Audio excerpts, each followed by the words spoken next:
को लेकर जा रहे, लोगों के सामने थोड़ा परिप्रेक्ष्य और सारा फीडबैक जाना चाहिए, क्या कहेंगे?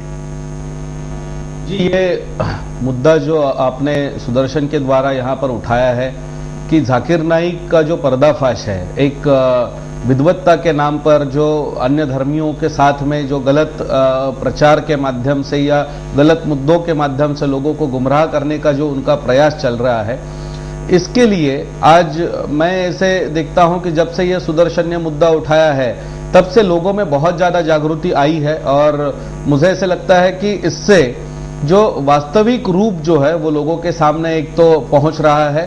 दूसरी बात हम यहां पर देखते हैं कि फेसबुक या आपने जैसे कल के कार्यक्रम में कहा कि आपके दर्शकों में जो 600% बढ़ोतरी हुई है, इससे ये लोगों तक पहुंचता है कि मतलब लोगों को किस कदर ये कार्यक्रम लोगों को पसंद आया है। हजारों विजिटर्स है कि जो आज फेसबुक के माध्यम से एक दूसरे को शेयर कर रहे हैं, सबको बता रहे हैं। आज ही मैंने जो पोस्ट किया था 5 मिनट के अंदर वो 22 जगह पर उसको शेयर कर दिया गया है। इससे ही समझ में आता है कि मतलब लोगों की बहुत अच्छी नजर है इस बात पर, और मुझे लगता है कि जब ऐसी नजर होगी तो एक जरिया बनेगा। बिल्कुल। और रमेश जी, मैं आपको बताना चाहूंगा कि जो सुदर्शन टीवी की वेबसाइट है, इसका जो व्यूअरशिप है वो 600 गुना, 6 नहीं 600 गुना बढ़ा है। और विशेष बात है कि ये पाकिस्तान में, अरब कंट्रीज में, भारत में भी हमने शहर निकाले तो जहां पर मुस्लिम कम्युनिटी है, ऐसे शहरों में भी बहुत बड़े पैमाने पर देखी गई है। इस कार्यक्रम का रिएक्शन आ रहा है, फीडबैक आ रहा है, और इसी फीडबैक के साथ हम बिंदास बोल में अब कॉलर को अपनी बात को रखने का मौका दे रहे हैं। अगले कॉलर से बात करते हैं। नमस्कार। नमस्कार सुरेश जी, बोलिए। तो पहले तो मैं आपको धन्यवाद देता हूँ। आप 3-4 दिन से कार्यक्रम चला रहे हो, इसको मैं पूरा लगातार देख रहा हूँ। और आज आपकी दादी जी पंचतत्व विलीन हो गई, आप फिर भी आपके कर्तव्य को आप निर्वाह करते रहे।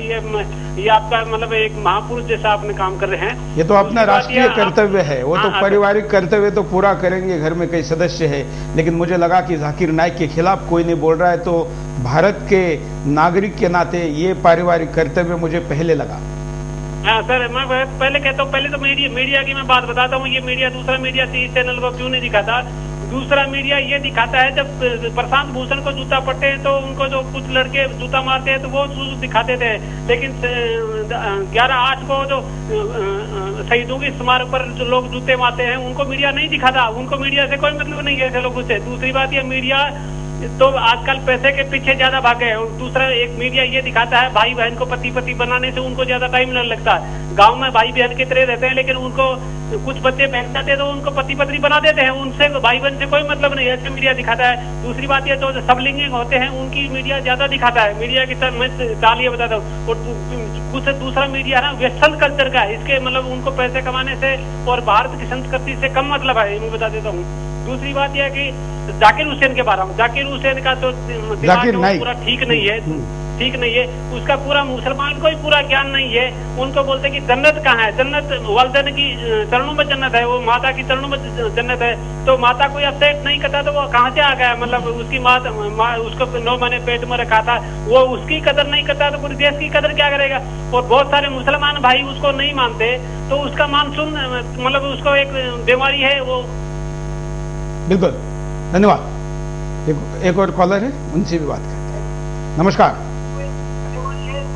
वंदे मातरम अंकल। हेलो, बोलिए, क्या कहना है आपको? वंदे मातरम अंकल, मैं सुधांशु शर्मा बीकानेर से बोल रहा हूँ। कॉलर से संपर्क नहीं हो पाया। कक्षा हम आपको अब अतिथियों से हमारे डिस्कशन शुरू करने के पहले मुद्दे पर नजर डालने के लिए भी लेके जाएंगे और दिखाएंगे कि मुद्दा क्या कहता है, क्योंकि हमने जानबूझ के आज का मुद्दा चलाए बगैर कुछ कॉल लिए, ये फीडबैक लेने के लिए कि जो लगातार 4 दिन से कार्यक्रम चल रहा है, इसका फीडबैक क्या है। हम अतिथियों से स्टूडियो में डिस्कशन करेंगे मुद्दे के साथ, लेकिन उसके पहले एक कॉलर और लेते हैं। नमस्कार। वंदे मातरम अंकल, मैं सुधांशु शर्मा बीकानेर से बोल रहा हूँ। बोलिए। मैं कक्षा 8 का स्टूडेंट हूँ। जाकिर नायक नाम का ये शैतान सालों से हिंदू धर्म का अपमान कर रहा है, परंतु विश्व हिंदू परिषद और शिवसेना जैसे संगठन इस मुद्दे पर चुप है। तुष्टीकरण के कारण सरकार इससे गिरफ्तार नहीं करेगी, परंतु छोटी छोटी बातों पर बड़े बड़े हंगामे करने वाली शिवसेना को जाकिर की हरकतें कैसे सहन हो रही है। शिव सैनिक तो दावा करते हैं कि मुंबई में शिवसेना की मर्जी के बिना पत्ता भी नहीं हिल सकता, तो ये जाकिर मुंबई में ही हिंदू धर्म के खिलाफ जहर उगलता है तो शिव सैनिक कहाँ सोच रहे होते हैं। बिल्कुल। आज जाकर कुछ नींद से जागे हैं। जाकिर के पर्दाफाश के एक एपिसोड में विश्व हिंदू परिषद के बड़े पदाधिकारी को बुलाया गया था, परंतु ये देखकर मुझे बहुत ठेस पहुंची कि जैसे उन्हें जाकिर की इन हरकतों से कोई विशेष परेशानी ही नहीं थी। आपके सीधे सीधे पूछने पर भी कि विश्व हिंदू परिषद क्या कदम उठाएगी, वे गोलमोल और टरकाऊ बातें कर रहे थे। यदि उन्होंने समय रहते दबाव बनाया होता तो आज शायद जाकिर गिरफ्तार हो चुके होते। इसे देश के हिंदुओं को अब विचार करना पड़ेगा कि इन हिंदूवादी संगठनों का क्या असली चेहरा क्या है। यही है। जय हिंद। वाह, ये 8वीं कक्षा के एक विद्यार्थी है और सुदर्शन के लगातार दर्शक है, कॉलर भी है, और शिवसेना और विश्व हिंदू परिषद भाजपा को इसका जवाब देना पड़ेगा। हालांकि शिवसेना के प्रवक्ता संजय राउत ने थोड़ी देर पहले पर्दाफाश इस कार्यक्रम को देख के उसके खिलाफ बयान दिया है। थोड़ी देर में हम उसको भी आपको दिखाएंगे। महाराष्ट्र के विपक्ष के नेता विनोद तावड़े ने भी बयान दिया है, लेकिन अभी देश भर की संगठनों ने इस पर कोई बड़ा आवाज नहीं उठाया। हम आशा करते हैं कि ये सारी सच्चाई जब सामने आएगी तो जरूर फर्क पड़ेगा और उसी लिए प्रयास है। आइए पहले नजर डालते हैं मुद्दे में। इस्लाम के विवादित विद्वान डॉक्टर जाकिर नाइक के खिलाफ देश भर के लोग लामबंद हो रहे हैं। पीस चैनल से धार्मिक प्रचार करने वाले कट्टरपंथी इस्लामिक विद्वान डॉक्टर जाकिर नाइक ने हिंदुओं की आस्था से लगातार खिलवाड़ किया है। क्या कभी जाकिर नाइक ने मुसलमानों से पूछा है क्यों पत्थर की रस्म अदा करते हो, क्यों अल्लाह में इतनी श्रद्धा दिखाते हो? जी नहीं, क्योंकि उसके अनुसार इस्लाम के अलावा सभी धर्म तुच्छ हैं। Zakir Naik Osama bin Laden को आतंकी नहीं मानता, सभी मुसलमानों को ओसामा की तरह आतंक फैलाने की बात कहता है। हर मुसलमान को ओसामा की तरह जीने का हुक्म देता है। Says that fundamental is the person who strictly adheres to the teaching of the ancient doctrine of any religion, especially Islam. यही कारण है कि देश के अंदर आज उबाल मचा हुआ है। देश भर में जाकिर नाइक के खिलाफ देशभक्तों में गुस्सा भर आया है। देश के कोने कोने से लोग जाकिर नाइक के खिलाफ केस दर्ज करवा रहे हैं, क्योंकि धर्म की आड़ में जाकिर नाइक आतंकवादी गतिविधियों को बढ़ावा दे रहा है। लोग कह रहे हैं कि ऐसे लोगों की वजह से ही दो संप्रदायों में दरार पैदा हो रही है। इसी वजह से लोग एक दूसरे की जान के दुश्मन बन गए हैं। आज हमारे देश की सरकार क्यों सोई हुई है, जो हमेशा कहती है कि धर्म के नाम पर आतंकवाद फैलाने वाले को तुरंत जेल में डाल दिया जाए, तो फिर जाकिर को किस बात की रियायत मिली हुई है? जो नेता धर्मनिरपेक्षता की बात करते हैं वे खुद आज कैसे धर्म विरोधी ढोंगी के प्रति चुप हैं? जाकिर नाइक जानबूझकर लोगों की भावनाओं को ठेस पहुंचा रहा है। मगर यहाँ गौर करने वाली बात यह है कि कई ऐसे मुस्लिम धर्मगुरु हैं जो जाकिर के इस बेतुके बयान से बिल्कुल भी सहमत नहीं है। मगर जाकिर नाइक ऐसे धर्म विरोधी बयानों को इस्लामिक समस्याओं का निवारण मानता है और कहता है कि हर मुसलमान को आतंकवादी होना चाहिए। I say, in the right context, every Muslim should be a terrorist. What is the meaning of the word terrorist? A terrorist means a person who causes terror. Whenever a robber sees a policeman, he is terrified. लेकिन इन सब के अलावा जो काबिले गौर है वो ये कि जाकिर अंग्रेजों के विचारों से अपने आप को सहमत बताता है और कहता है कि अंग्रेज स्वतंत्रता सेनानियों को आतंकवादी कहते थे क्योंकि ये लोग देश में उन्माद फैलाते थे।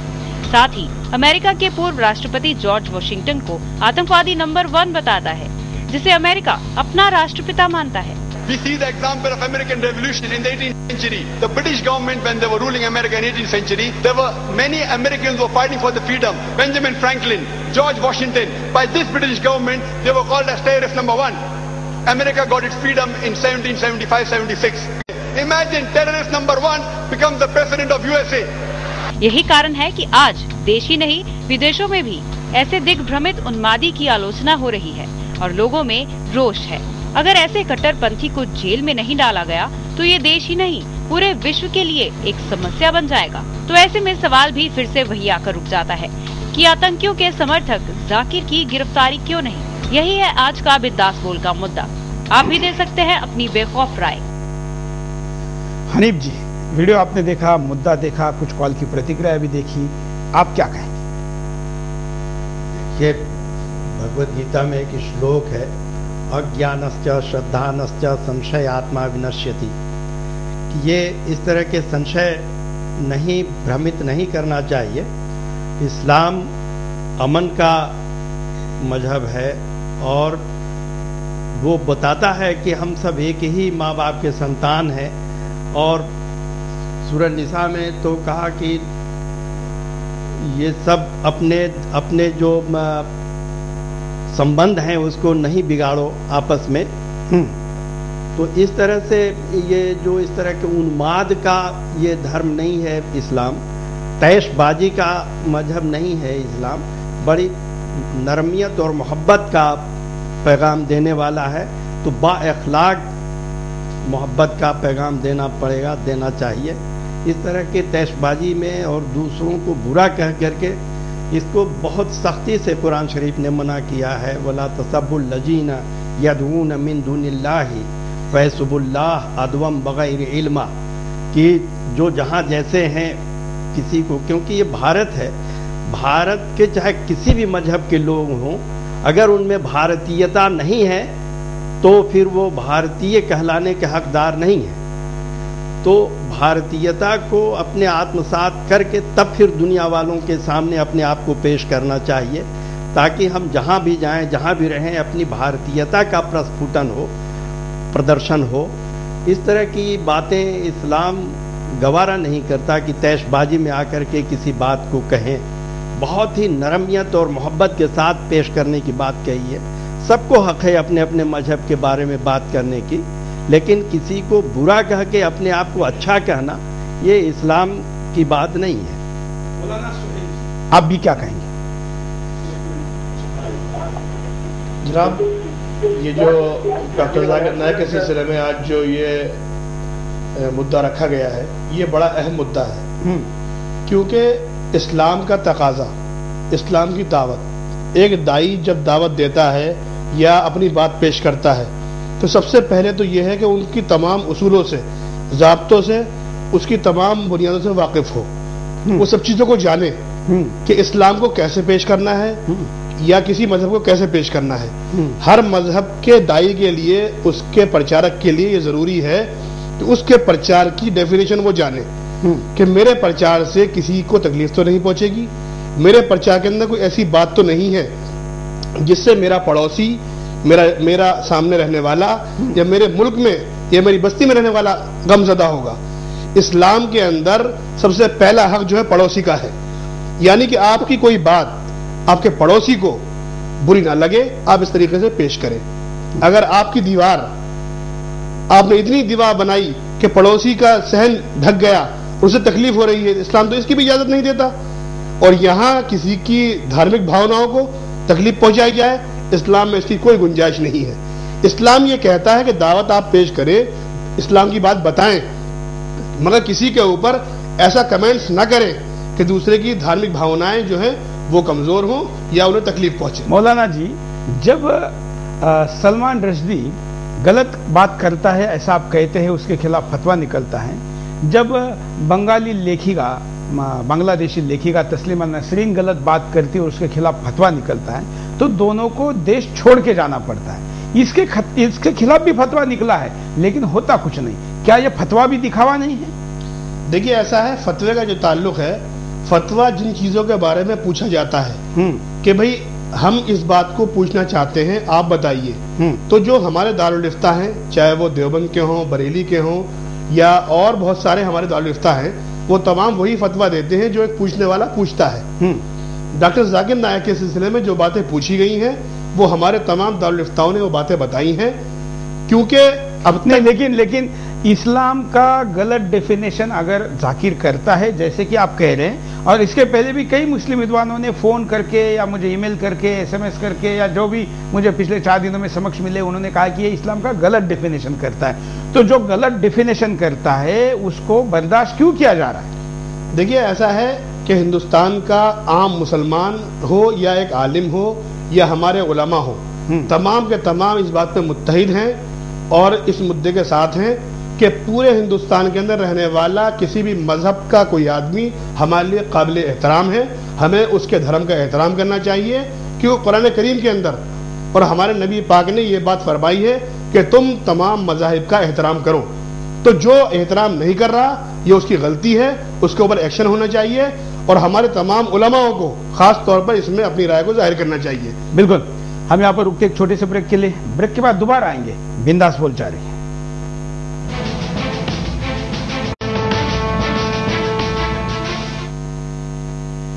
ब्रेक के बाद आपका एक बार फिर से स्वागत है। आप देख रहे हैं बिंदास बोल, और बिंदास में हम आपके सामने मुद्दा लेकर आए कि जाकिर नाइक, जिसने इस्लाम को हाईजैक किया है, जिसने हिंदू धर्म को बदनाम किया है और श्री गणेश और शंकर पर अपमानजनक टिप्पणी की है, सिख धर्म के बारे में भी गलत बात की, गैर मुस्लिम सारे ही लोगों के बारे में जो आग उगलता है बल्कि विष उगलता है, ऐसे व्यक्ति को अभी तक जेल में क्यों नहीं डाला गया, यह सवाल है। और इस सवाल पर कॉल करने वाले अब तक के सारे कॉलर, SMS भेजने वाले सारे मोबाइल के हमारे दर्शक और फेसबुक पर सारे नेटिजन इस सवाल का समर्थन करें। हमारे साथ बैठे हुए गेस्ट भी इस बात से सहमत है। हम चर्चा को आगे बढ़ाते हैं कॉलर के साथ बातचीत करके। नमस्कार। हाँ जी साहब, बोलिए।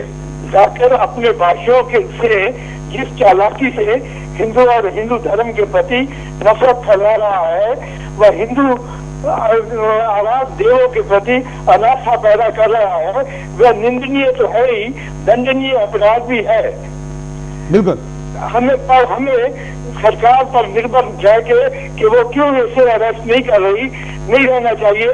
हमें जगह जगह उसके विरुद्ध FIR दाखिल कर अदालतों में उससे निपटना चाहिए। बुद्धिजीवी हिंदुओं का ये मानना है कि सभी धर्मों में कुछ ऐसी मान्यताएं, सभी धर्म ग्रंथों में कुछ ऐसी मान्यताएं होती है जो आज के वैज्ञानिक युग में कुछ आस्पत्ति सी लगती है, पर ऐसी मान्यताएं इस्लाम धर्म के ग्रंथों में सबसे ज्यादा है। लेकिन हिंदुओं ने कभी इन कारणों से कुरान या इस्लाम का विरोध नहीं किया।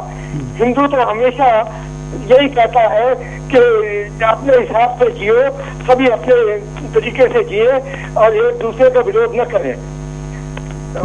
परिवर्तन हिंदू धर्म में इसमें विश्वास रखता है कि धर्म ग्रंथ जो है कभी भी स्थायी नहीं रहते, उनमें परिवर्तन होता रहता है, लेकिन इस्लाम इसे नहीं मानता।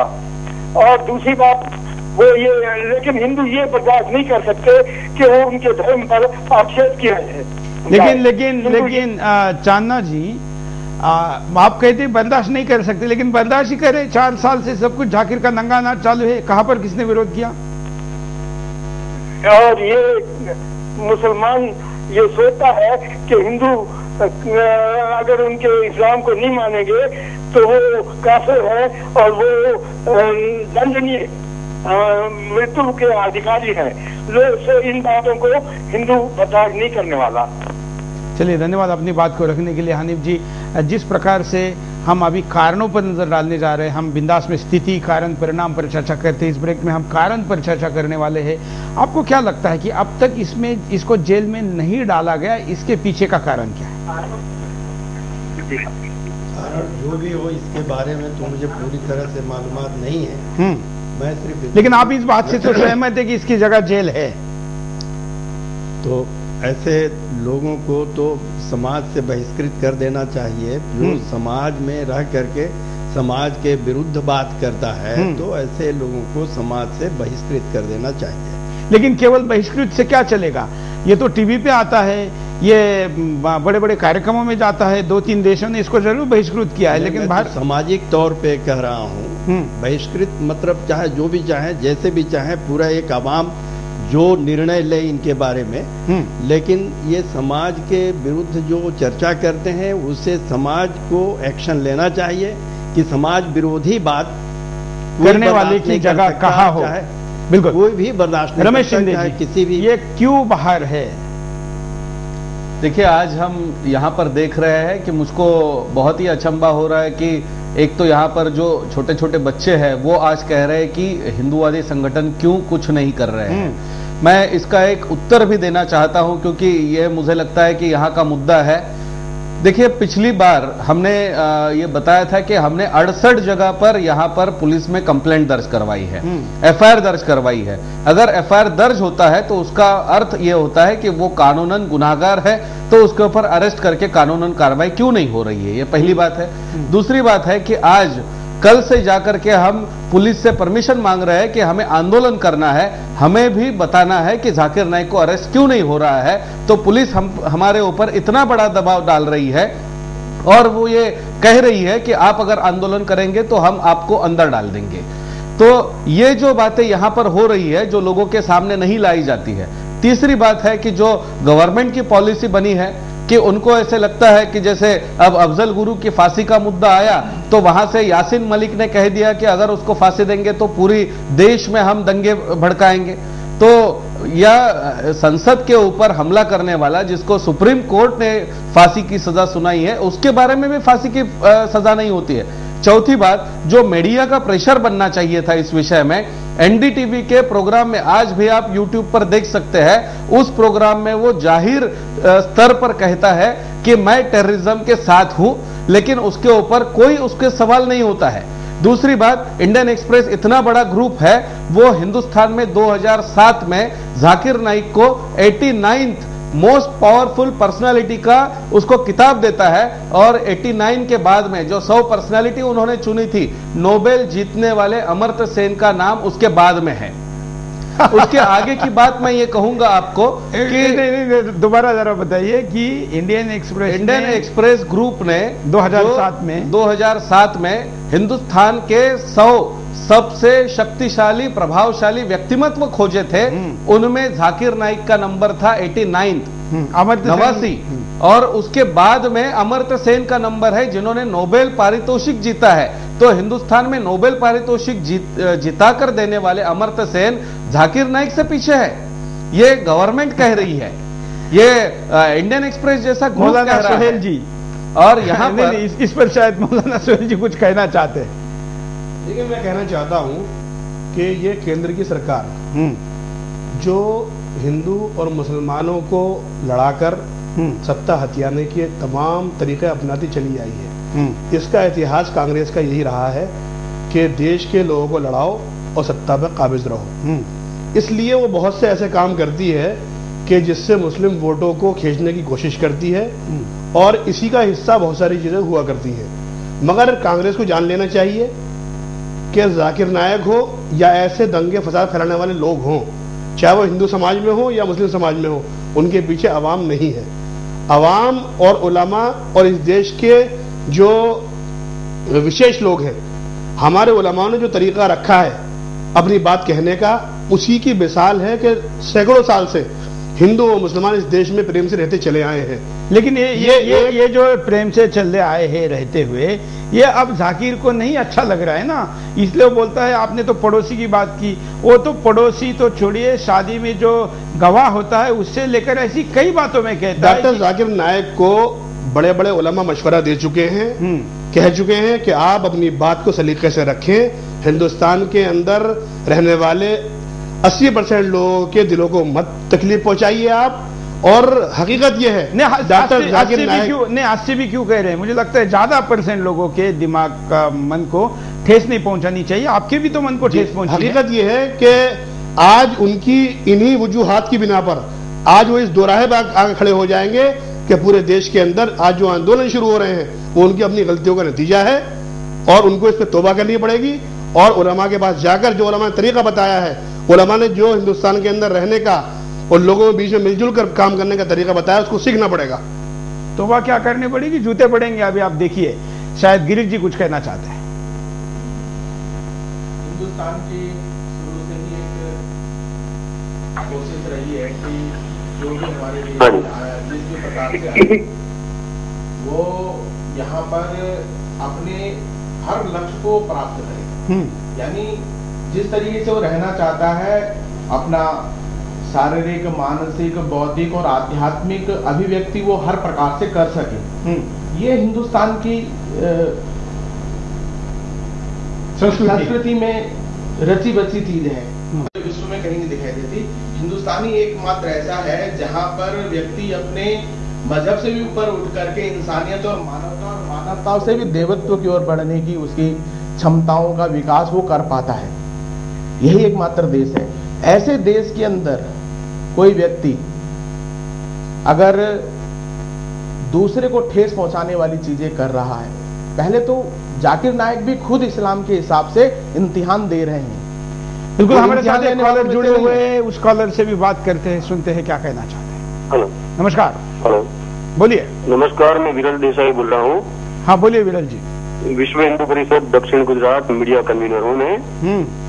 और सुरेश जी, मैं पिछले 3-4 दिन से कंटिन्यूसली आपका कांटेक्ट करने का प्रयास कर रहा था, किसी वजह से नहीं हो पा रहा था। कल यानी हुआ, लेकिन आज से मैं ऑनलाइन आपके साथ हूँ। मेरा ये कहना है कि ये जो सभी लोग आकर चले गए, जो भी गेस्ट रहे कल तक, इन सब ने कहा है कि इस्लाम जो है वो अमन में मानता है। मुझे ये पूछना है, कहाँ पर लिखा हुआ है, कहाँ पर उसने प्रतीत करवाया, कहाँ पर प्रैक्टिकली साबित करवाया कि वो अमन में मानता है?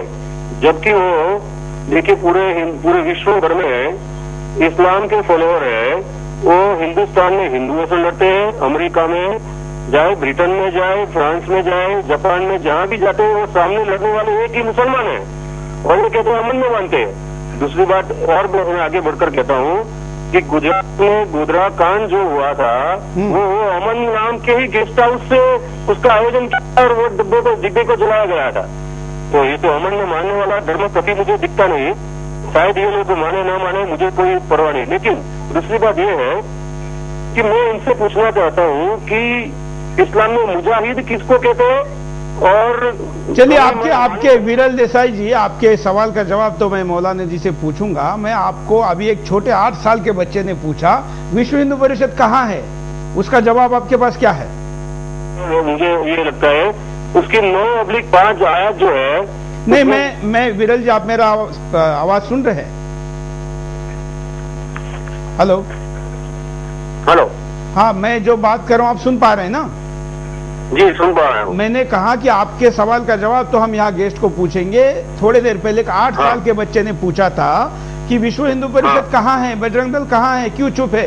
इसका जवाब दीजिए। जी देखिए, ये 3 दिन से मैंने कहा कि मैं कोशिश आपके साथ निवेदन के लिए कर रहा था। और देखिए, विश्व हिंदू परिषद और बजरंग दल ने सबसे ज्यादा इसके बारे में विषय चलाया है और हमारे सारे वर्गों में इसका हम प्रशिक्षण देते हैं। जबकि अब हम आभारी है कि आपकी चैनल जो है वो केवल अपनी संस्थाओं, हमारी संस्थाओं को कुछ न कुछ स्थान देती है। बाकी और चैनलों के ऊपर हम जहाँ भी गए वहाँ पर स्थान नहीं दिया गया। 2-3 दिन में डॉक्टर प्रवीण भाई तोगड़िया जी भी आपको टाइम देने वाले हैं, सुरेंद्र जी जैन भी टाइम देने वाले हैं, तो सब उसके ऊपर कुछ न कुछ प्रतिक्रिया होगी। और पता नहीं कब टाइम देंगे, तब तक जाकिर नाइक क्या क्या कर बैठेगा। धन्यवाद अपनी कॉल देने के लिए। मौलाना जी, जो सवाल यहाँ पर पूछा है इसका भी जवाब देना बनता है। जी, क्या सवाल? उन्होंने कहा कि अगर सब लोग बात करते हैं कि अमन की बात है तो ऐसा क्यों नहीं होता? देखिए, जहां तक हिंदुस्तान से बाहर का ताल्लुक है, अमेरिका, अफगानिस्तान, पाकिस्तान या बरतानिया क्या कर रहा है हम उसको नहीं जानते कि वहाँ क्या परिस्थितियां हैं, क्यों लोग लड़ रहे हैं, क्यों मर रहे हैं और जो है क्या उनकी समस्याएं हैं। हम तो हिंदुस्तान में रहते हैं, हिंदुस्तान वासी हैं। हमारे मुल्क के अंदर जो एक गुलजार मुल्क है, एक फूलों वाला मुल्क है, मोहब्बत प्यार वाला मुल्क है। इस देश के वासी जो मोहब्बत अमन और अमान से रहते हैं, इस देश के लोगों को तोड़ने की जो भी कोशिश करेगा हम उसके खिलाफ हैं। लेकिन वो गुलजार का मुझे याद आया, पाकिस्तान बनने के पहले एक यहाँ जो कवि हुआ करते थे जिन्होंने कहा, गीत कहा हुआ है, शायद रमेश जी को याद आएगा, सैयद अहमद ने कहा था। हाँ, सर सैयद अहमद ने कहा था जिस गीत को कि ये हमारा गुलिस्ता है। तो लेकिन गुलिस्ता अल्लामा इकबाल ने। हाँ, जरा गीत के बोल अगर आपको याद हो तो हम उसको सारे जहां से। हाँ, सारे जहां से, क्योंकि मैं कभी इस गीत को नहीं गाता, इसलिए मुझे वो याद नहीं हो रहा था, क्योंकि वो गीत लिखने वाला इस देश को छोड़ के चला गया था विभाजन के बाद, इसलिए इस गीत को मैं कभी नहीं गाता। सारे जहां से अच्छा हिंदुस्तान हमारा, हम बुलबुले हैं इसकी, ये गुलिस्ता हमारा। गुलिस्ता का नाम आपने लिया इसलिए मैंने आपको कहा कि 3 ऋतु आते हैं हमारे देश में, और एक ऋतु ये भी आता है कि जब पतझड़ हो जाती है तो गुलिस्ता कुछ समय के लिए उजड़ जाता है। तब इस देश से भागकर जाने वाले को आप क्या कहेंगे? देखिए, आज जो लोग इस गुलिस्ता को पतझड़ या इसको ऐसा बनाना चाहते हैं कि इस देश के अंदर वही हालात आ जाए कि जो एक वक्त में आए, जो सबके लिए एक अफसोस का मकाम थे। लोगों में मारकाट हुई, लोगों ने एक दूसरे के घर लूटे, दंगे फसाद हुए। उन यादों को जो लोग दोबारा जिंदा करना चाहते हैं, उसमें जो भी लोग आगे बढ़ेंगे, सबसे पहले हमारे उलमा और हमारे जो धार्मिक लोग हैं, वो इस्लाम की बुनियादों पर और इस्लाम के कहने के मुताबिक सबसे पहले आगे आएंगे और उनको रोकेंगे, चाहे उसके लिए हमें अपनी गर्दनें कटानी पड़ जाए। रमेश जी आप।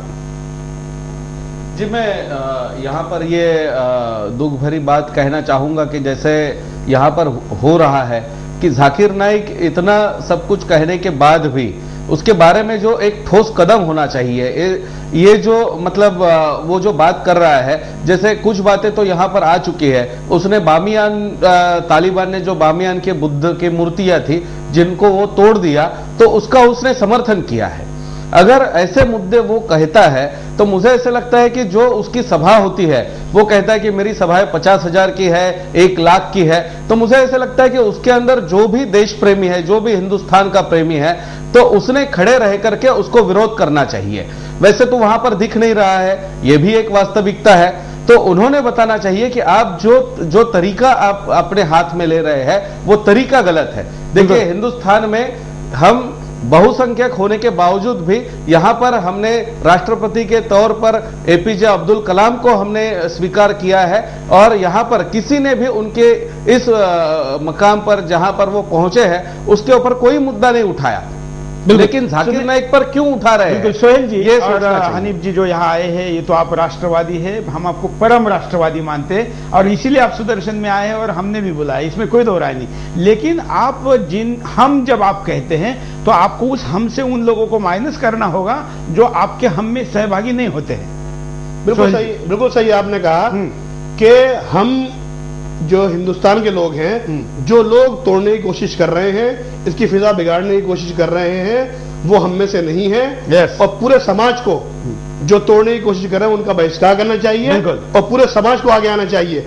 और हमारे पूरे देश के उलमाओं ने ये बात बताई है और इसके पहले ही खिलाफ थे। मुद्दा सुदर्शन चैनल पर आज आया है, मगर मुसलमानों के बीच ये मुद्दा पिछले 4 सालों से चल रहा है कि आपका तरीका गलत है। ये चल रहा है, मैं पहले एपिसोड से कह रहा हूं। सिर्फ मैं ये चाहता हूं कि अब हमारी सीरीज जिस दिन खत्म हो उस दिन इसका हाल भी वैसा ही हो जैसा आपने तस्लीमा नसरीन या बाकी लोगों का किया है। आपके हम में अगर वो सब है जिन्होंने हाल किया था, तो मैं आपसे भी अपेक्षा करता हूं कि जाकिर नाइक का भी यही होना चाहिए। मैं एक गुड न्यूज आपको अभी देना चाहता हूं। मुझे ईपी में कान में बताया गया है कि सोमैया ग्राउंड पर मुंबई में जाकिर नाइक का कार्यक्रम होता था। हर साल लगातार लाखों लोगों को वहां पर वो 5 स्टार सेटअप लगाकर अपने स्कूटर को से प्रभावित करता था। अब सोमैया ट्रस्ट ने वो ग्राउंड जाकिर नाइक को ना देने की बात कही है। सोहेल जी और आपके बातचीत के साथ एक अच्छा रिस्पांस आया, क्या मुस्लिम समाज से भी रिस्पांस आएगा? देखिए मुस्लिम समाज जो है बार बार समझा चुका है उनको ये बातें, और हकीकत ये है ऐसा है आपके पास बड़े वरिष्ठ लोग हैं, बड़े लोग हैं एज में भी। जब अपने से बड़े लोग समझाते हैं या बड़ा आदमी किसी छोटे को समझाने का प्रयास करता है और वो नहीं सुनता है तो फिर क्या करते हैं? जाहिर सी बात है कि जो भी बात नहीं मानेगा बड़ों की, बुजुर्गों की, इल्म वालों की, विद्वानों की, उसका अंजाम तो होना है। क्या होना चाहिए? शुरुआत हो चुकी है। क्या होना चाहिए? आज एक सोमैया ग्राउंड ने उनके प्रोग्रामों को मना किया है, तो मुझे ऐसा लगता है कि आने वाला वक्त वो होगा कि हिंदुस्तान की जमीन पर उनको कोई प्रोग्राम करने की इजाजत नहीं मिलेगी। देखिए जब बड़े आदमी छोटे को सिखाने का प्रयास करते हैं, नहीं सुनता है, तो कभी कभी थप्पड़ भी मारते हैं ना, वो भी तो होना चाहिए। देखिए थप्पड़ का जो सबसे पहला हक है वो सरकार का है। सरकार उठाना चाहती है, मगर ये समझ ले सरकार केंद्र की कि इससे उन्हें फायदा होने वाला नहीं है। विद्वान इस विषय के शांति से, हनीफ भाई आप सुन रहे हैं, आप भी जरा मार्गदर्शन करें तो अच्छा होगा। हम जानते हैं कि आप विवाद में नहीं पड़ना चाहते, आप तो बड़ी लाइन खींचने वाले मुस्लिम हैं, लेकिन फिर भी ये जिस प्रकार से ये बात आगे बढ़ रही, इसमें कुछ कहना चाहिए। नहीं, जैसा कि मौलाना साहब ने कहा उस पर मैं मुत्तफिक हूं कि आज सोमैया ने मना किया है, कल पूरा हिंदुस्तान मना कर देगा कि इनकी बदतमीजी नहीं चलेगी। जो आवाम को भड़काने की, तैश में लाने की जो बातें कही जा रही हैं, वो कल पूरे हिंदुस्तान की आवाम जो है इसको बर्दाश्त नहीं करने वाली है। इस बात पे मैं इत्तफाक रखता हूं। और वैसे जो भी निर्णय ले, एक जन समूह को चाहिए कि चाहे ऐसा नहीं कि ये शिवसेना या विश्व हिंदू परिषद या बजरंग दल, ऐसा इन्होंने निर्णय कर, अगर मुस्लिम समाज ये निर्णय करता तो उनके पास जाने की जरूरत ही नहीं थी। करके इनके खिलाफ बात आनी चाहिए समाज के अंदर, और पूरे सरकार से एक मत होकर के मांगना चाहिए बिल्कुल कि इस तरह की बातें बर्दाश्त के काबिल नहीं है। बिल्कुल, और इसकी जगह जेल में है। हम यहाँ पर कारण पर नजर डालते हैं, क्योंकि हम इस ब्रेक में कारण पर बात कर रहे थे। देखते हैं कारण। राजनीतिक दल वोट बैंक की बजाय देश हित की राजनीति करते। आज हमारे देश में देश हित की राजनीति कहीं भी नहीं दिख रही है। इसी का फायदा उठाकर जाकिर नाइक जैसे कट्टरपंथी देश में कट्टरता फैलाने की बात करते हैं। सेक्युलरिज्म का दिखावा करते राजनीतिक दल हमारे देश में माया, मुलायम, नीतीश कुमार और दूसरे कई दल आए दिन अपने भाषणों में सेक्युलरिज्म का राग अलापते दिखाई देते हैं। लेकिन जब जाकिर नाइक जैसे विश्वमन फैलाने वाले लोगों की बात उनके सामने आती है तो ऐसे में इनका सेक्युलरिज्म कहां चला जाता है।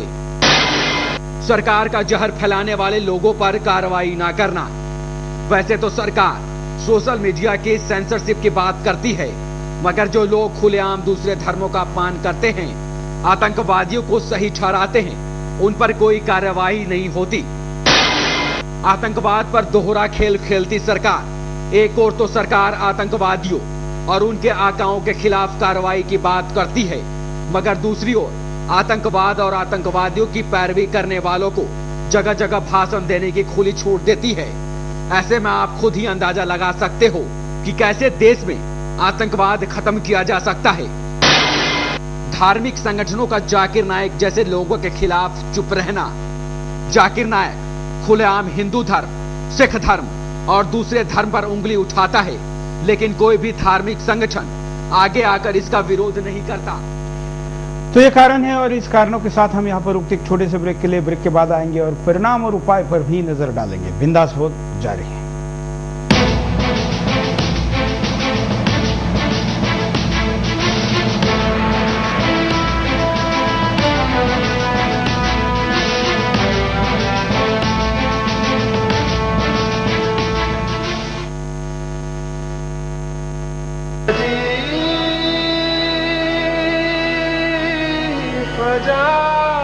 तो कोई भी कब्र पक्की नहीं होना चाहिए।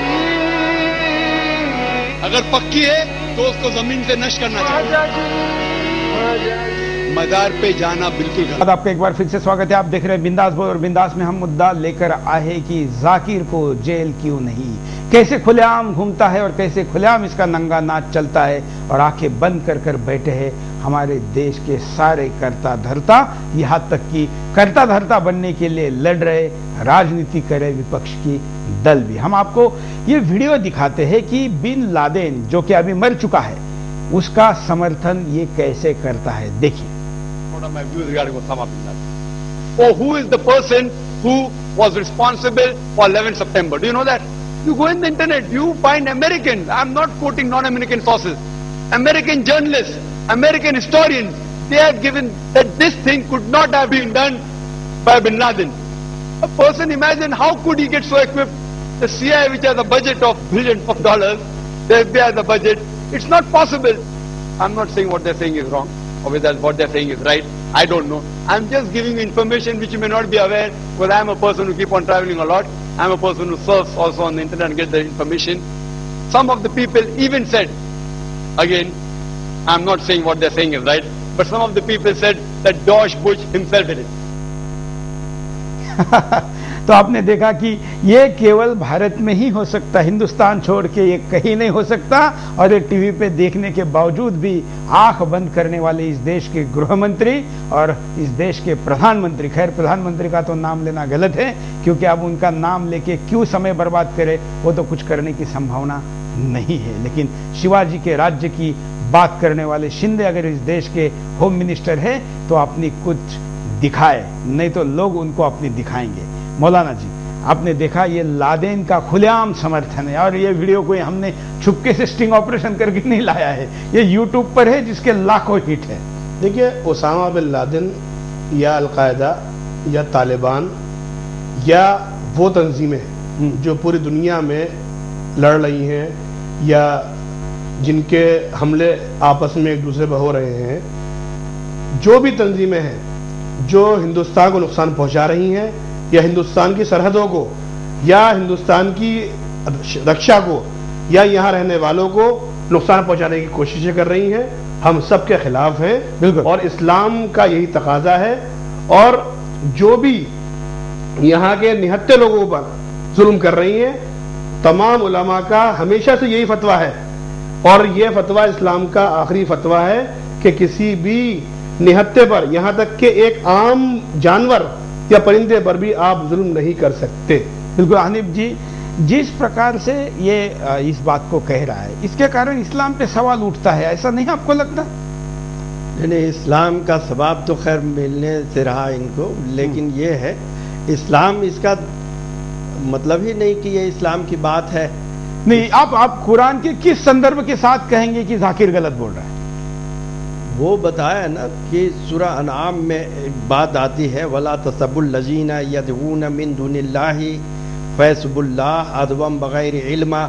ये जो बगैर इल्म के लोग हैं, अपना ये न जाने क्या क्या मतलब निकाल करके, लेकिन वो भी क्या आपने जैसे आपने भी कुरान का सूरा कुछ सुनाया, वो भी यही करता है, वो भी बोलता है कुरान आयत नंबर ये, फलाना नंबर, सूरा नंबर ये, और ये अपनी बात को सही ठहराता है। तो फिर सच आप है या वो एक आम आदमी कैसे पहचाने? बात सही कहा आपने। असल में सारे लोग न तो कुरान शरीफ पढ़ पा रहे हैं, न तो भगवत गीता पढ़ पा रहे हैं, न तो वेद पढ़ पा रहे हैं। जो जैसा पढ़ने वाला जो जैसा कह देता है उसी पे अमल। तो जो शैतानी अलामत, एक तो होता है आसुरी वृत्ति के लोग और दूसरे होते हैं दैवी वृत्ति के लोग।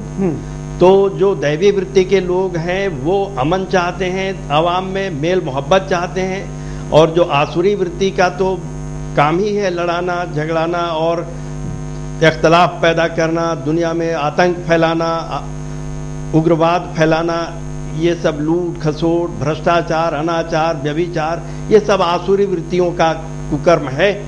तो इसमें लेकिन जाकिर के भाषा में मैं अगर आपको जवाब दूं, मैं नहीं जाकिर की भाषा बोलना चाहता, लेकिन जो कि आप एक अच्छे इस्लाम के विद्वान मुझे मिले हैं तो मैं उसकी बात को कोट करना चाहता हूं। वो तो कहता है कि हिंदू धर्म में जो है वो हमारे रेफरेंस में आता नहीं। हिंदू धर्म में अगर लिखा है कि आसुर है, जो कि आप आसुर शब्द यूज कर रहे हैं, वो आसुर मानने को तैयार नहीं है। नहीं, असुर से तात्पर्य ये है जो शैतानी अलामत के लोग हैं, जो इब्लीस के मानने वाले लोग हैं, उनको आसुरी वृत्ति कहते हैं। जैसे कि और हाँ, जैसे जो फरिश्तों की बात मानने वाले हैं, अपने नबियों की बात मानने वाले हैं, अपने बुजुर्गाने दीन पे बात मानने वाले हैं, अपने उलेमा की बात मानने वाले हैं, वो उनको दैवी वृत्ति की बात कहते हैं। तो इस पे अमल करने की जरूरत है। इसीलिए दुनिया में एक से एक पीरो मुर्शिद आए, है ना, बड़े बड़े जो दीनी पीर आए, संत आए, वो तुरंत कहने वाले कि उन सूफियों की कब्र तोड़ दो, उनके दर्शन ना लो, ये ऐसा जाकिर कहता है। मैं आपको उस कार्यक्रम के लिए भी रोकूंगा, लेकिन तो कुरान शरीफ में बकायदा है। नहीं, मैं वो तो हम एक अगले कार्यक्रम में हम आपको जरूर रोकेंगे, आपके जैसे विद्वान को छोड़ेंगे नहीं, क्योंकि अब मुझे लगता है कि जाकिर जैसे लोगों का उपचार अगर कुछ है तो आप डॉक्टर हनीफ शास्त्री जैसे लोग हो सकते हैं। हम यहाँ पर आपको परिणाम दिखाते हैं कि इसको अगर ऐसे ही जेल के बाहर रखा तो क्या परिणाम होगा, देखिए। देश में जाकिर जैसे लोग खुलेआम घूमते रहेंगे। जो इंसान दूसरे धर्मों का मजाक उड़ाता है, आतंकवादियों की पैरवी करता है, मगर सरकार और धार्मिक संगठन इसके खिलाफ कोई आवाज नहीं उठाते। अगर देश में ऐसा ही होता रहा तो आने वाले समय में और जाकिर जैसे लोग समाज को तोड़ने की बात कहते रहेंगे। देश में आतंकवाद को बढ़ावा मिलेगा। कोई खुलेआम लोगों से आतंकवादियों की पैरवी करता हो, लोग उसके भाषणों को सुने और उसके फिजूल तर्कों से सहमत हो, तो क्या ये लोग आतंकवादियों के रास्ते पर नहीं चलेंगे? दूसरे धर्मों का ऐसे ही मजाक उड़ता रहेगा। जिस तरह से जाकिर नाइक दूसरे धर्मों का मजाक उड़ाता है, सभी धर्मों को तुच्छ बताता है, क्या ऐसे व्यक्ति पर कार्यवाही नहीं होनी चाहिए? जी हां, होनी तो चाहिए, लेकिन हो नहीं रही है, क्योंकि सरकार और दूसरे राजनीतिक दलों के आड़े वोट बैंक आ रहा है। देश में ऐसे ही विश्वमन होता रहेगा। अगर जाकिर नाइक जैसे लोगों पर कार्रवाई नहीं होती है तो देश में कट्टरता फैलाने वाले जाकिर जैसे लोगों के हौसले बुलंद हो जाएंगे। वे आने वाले समय में ऐसे विश्वमन फैलाते रहेंगे। देश के युवा गुमराह होते रहेंगे। अगर कोई व्यक्ति अपने तर्कों से आतंकवादियों को सही ठहराता रहेगा, तो ऐसे में आप खुद ही अंदाजा लगा सकते हैं कि क्या इससे देश के युवा गुमराह नहीं होंगे। तो ये परिणाम होंगे अगर हम जाकिर को खुलेआम जेल के बाहर रखेंगे। हम उपाय पर नजर डालते हैं कि क्या उपाय हो सकता है। उपाय के नजर डालते हैं, शुरुआत करते हैं रमेश जी से। रमेश जी, क्या उपाय हो सकता है? जी, यहां पर तो मुझे ऐसे लगता है कि जैसे यहां पर सभी ने आह्वान किया है कि जो भी दल है, जैसे आप यहां पर देखते हैं तो केंद्र में कांग्रेस की शासन है, अलग अलग राज्यों में भाजपा की शासन है, तो जो भी कोई शासन है जो हिंदुस्तान के विरोध में यहां पर लोगों में भेदभाव करने का या यहां पर जो भी दंगे भड़काने का प्रयास कर रहा है, जिनको आतंकवाद की राह पर लेके जाने का प्रयास कर रहा है, तो उसके ऊपर कार्रवाई होनी चाहिए। और इसके लिए मुझे ऐसे लगता है कि सभी ने मिलकर के इसके विरोध में जाकर के प्रदर्शन करना चाहिए, गवर्नमेंट को बताना चाहिए। और इन सब मुद्दों से अगर ऐसे होता है कि गवर्नमेंट के ऊपर अगर इसके बारे में प्रेशर आता है, तो मुझे ऐसा लगता है कि इसके बारे में निश्चित रूप से कार्रवाई हो जाएगी। बिल्कुल गिरीश जी, एक लाइन में। ऐसा है कि जाकिर नायक जी की बातें जो है परायापन बढ़ा रही हैं और अपनापन घटा रही हैं।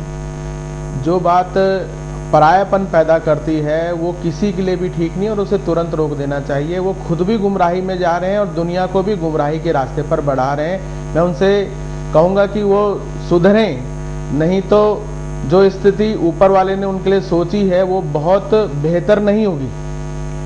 मौलाना जी, एक ठोस उपाय। आपने बहुत अच्छी बात की है, मैं आपकी तारीफ करता हूं, लेकिन आपकी तारीफ के लायक आप उपाय वाली बात। देखिए, मेरा ये मानना है सियासी दलों का जो मंशा है जाकिर नायक को लेकर, क्योंकि केंद्र की सरकार चाहती है कि शिवसेना, बजरंग दल और हिंदूवादी ताकतें, हिंदूवादी संगठन सामने आए और आकर इसके खिलाफ प्रदर्शन करें और जाकिर नायक को मुसलमानों का हीरो बनाया जाए। जाकिर नायक मुसलमानों के हीरो नहीं है।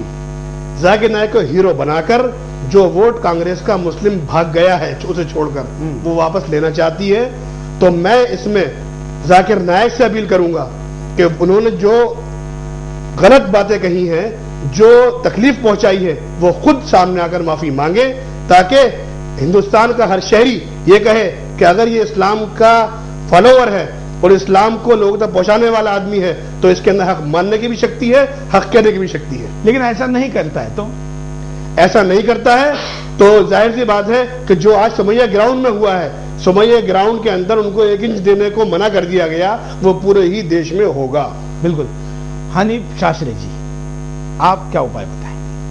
नहीं, जैसे मैं गिरीश जी की बात से मुत्तफिक हूं कि अगर उनको सारे आवाम मिल करके बोले कि ये खुद अपने आप सुधर जाएं, नहीं तो सुधार दिए जाएंगे। यही मेरा आखिर वो है कि कुरान के प्रकाश में आप क्या कहेंगे? कुरान के प्रकाश में तो मैं कई बार बता चुका हूं कि ये इस तरह की बातें जो है बड़ी गलत बात मानी गई है। उसमें सूरह हुजरात में कहा गया है 49 नंबर के कि आप अपनी आवाज नबी की आवाज से ऊंची मत करो, वरना तुम्हारे सारे आमाल रद्द कर दिए जाएंगे और तुम्हें पता भी नहीं चलेगा। तो इस तरह के सख्ती उस पे की गई है कि अपनी आवाज को इतने नरमियत से बात करिए कि दिलों में बैठ जाए आपकी बातें। इस तरह के तैशबाजी में आकर के बात करेंगे और दूसरे की आस्थाओं को ठेस पहुंचाएंगे, तो उस पे कौन खुश रहेगा? बिल्कुल, ये तो बिल्कुल कार्यक्रम भारत की पवित्रता को डंक करने की बात है। बिल्कुल, भारत की पवित्रता को डंक करने की बात है। डंक सर्व करता है, साफ करता है, भुजंग करता है, और यही काम जाकिर करने का आरोप अब जाकिर के ऊपर लग रहा है। कार्यक्रम के आखिर में हम यही कहेंगे कि हम बिंदास में भी कॉलर को अपनी बात को रखने का मौका देने के लिए लगातार 3 दिन तक इसी विषय को अलग अलग पहलू कर, जैसे कि हम लगातार रोज नया पहलू लेकर आ रहे हैं। आज हमने आतंकवाद का पहलू लाया था, कल और पहलू लेकर आएंगे, परसों और पहलू लेकर आएंगे, और साथ में रात को जो 9 से 10 जाकिर का पर्दाफाश चलता है वो भी जारी रहेगा। हम आज आपको इस बिंदास बोल से एक अपील करते हैं। हम चाहते हैं कि इस देश के राजनीतिक दल इस पर जरूर मुंह खोले, क्योंकि इस पर मुंह खोलते ही वो नंगे हो जाएंगे, क्योंकि उनका अब तक का सेकुलरिज्म का जो तथाकथित चेहरा है वो खुल जाएगा। जो हिंदूवादी है वो भी पता चलेगा कि कितने पानी में है, और जो सेक्युलर है वो भी पता चलेगा, और जो कट्टर है वो भी सामने आ जाएंगे। एक ऐसा मुद्दा है जाकिर नाइक जिससे कि दूध का दूध और पानी का पानी होगा। इसलिए हम कहते हैं कि आप जिस भी पार्टी के वोटर हो, किस पार्टी के वोटर हो, हमें इस पर कुछ नहीं कहना। जिस भी पार्टी के वोटर हो, अपने पार्टी को फोन करके, अपने उम्मीदवार को फोन करके, एमएलए, एमपी, पार्टी का दफ्तर, उसका राष्ट्रीय अध्यक्ष, जहां तक आपकी पहुंच हो, आप ये जरूर बोलिए कि जाकिर के विषय पर आपका मुंह क्यों बंद है। अगर आपको किसी के नंबर नहीं मिलते हैं तो हमारे नंबर पर पूछिए, हम आपको यह व्यवस्था करवाएंगे। आज के लिए इतना ही। मैं सारे अतिथियों का विशेष आभारी हूं कि आपने समय निकाला और इस विषय पर अपनी बात को रखा। जय हिंद।